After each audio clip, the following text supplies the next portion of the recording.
ഇതിൽ മണ്ണും ചാണകപ്പൊടിയും ഇത് ചകിരിച്ചോറും മിക്സ് ചെയ്തതാട്ടോ ഇത്.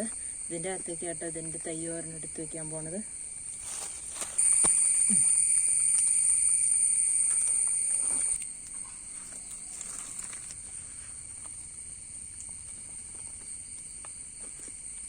കണ്ടില്ലേ, എത്ര പണിയുള്ളൂ. ഇനി ഇതിന് ചുറ്റും ഇങ്ങനെ ചകിരി മടൽ, തേങ്ങ മടൽ വയ്ക്കുക. അതെന്തിനാന്നോ വെള്ളം വാർന്നു പോകുന്നത്, മറഞ്ഞു പോകാതിരിക്കാനായിട്ട്. ഇങ്ങനെ നട്ടതാണ് ഈ നിൽക്കുന്നതെല്ലാം.